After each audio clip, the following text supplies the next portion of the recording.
मोदी और चुनाव आयोग ने वोट चोरी कर बिहार में एनडीए को 200 पार पहुंचाया है।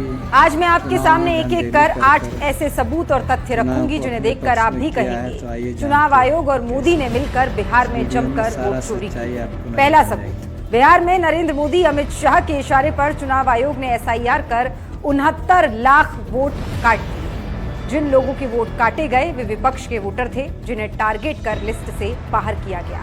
ये साफ तौर पर वोट चोरी है।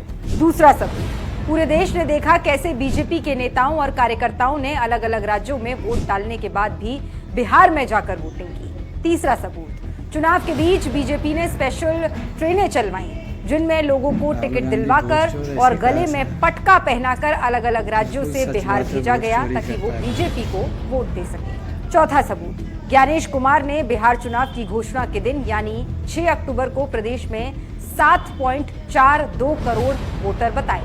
वहीं वोटिंग के बाद यानी 11 नवंबर को वोटरों की संख्या बढ़कर 7.45 करोड़ हो गई। सवाल है, बिहार चुनाव के बीच अचानक से 3 लाख वोटर कैसे बढ़े?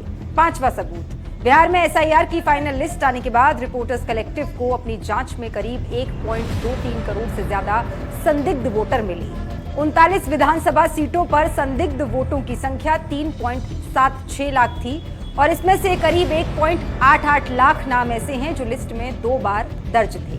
छठा सबूत, बिहार में एसआईआर के दौरान चुनाव आयोग ने वोटर लिस्ट में डुप्लीकेट एंट्री पकड़ने वाले सॉफ्टवेयर का इस्तेमाल नहीं किया। नतीजा ये हुआ कि बिहार की वोटर लिस्ट में करीब 14.35 लाख फर्जी वोटर जुड़ गए। सातवां सबूत, एनडीए की सांसद शांभवी चौधरी ने मतदान किया लेकिन जब वे बाहर निकली तो देखा गया कि उनके दोनों हाथों की उंगली पर स्याही लगी थी। आठवां सबूत, बिहार में आचार संहिता लागू होने के बाद भी मोदी नीतीश सरकार ने महिलाओं को 10,000 रुपए भेजना जारी रखा। खासतौर पर ये किस्तें वोटिंग के दिनों के आसपास भेजी गई मगर चुनाव आयोग ने कोई एक्शन नहीं लिया क्योंकि वे खुद इस वोट चोरी की मिली भगत में शामिल है। साफ है, चुनाव आयोग ने मोदी के इशारों पर बिहार का पूरा चुनाव चोरी किया है। बीजेपी के वोट बढ़ाए गए, महागठबंधन के वोट काटे गए। चुनावी लोकतंत्र की धज्जियां उड़ रही हैं खुलेआम।